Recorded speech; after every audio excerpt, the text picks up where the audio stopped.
ગામે વ્રજપ્રભા પારાયણમાં રાધા કૃષ્ણના વન વિવાહની કરાઈ હર્ષભેર ઉજવણી। સત્તાપરના ગામે આવેલ ગોવર્ધન પર્વત પર આયોજિત વ્રજપ્રભા પારાયણમાં આજે પરમ પૂજ્ય શ્રી ત્રિકમદાસજી મહારાજના સાનિધ્યમાં રાધા કૃષ્ણના વન વિવાહનું ભવ્ય આયોજન કરાયું હતું।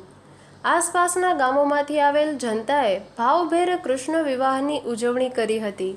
સમગ્ર ગોવર્ધન પર્વત રાધા કૃષ્ણમય બન્યો હતો।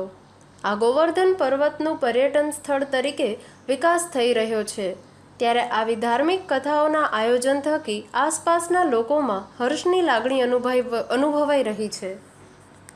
અહેવાલ ભાવેશ આહિર સાથે એબીજી ન્યૂઝ સત્તાપર।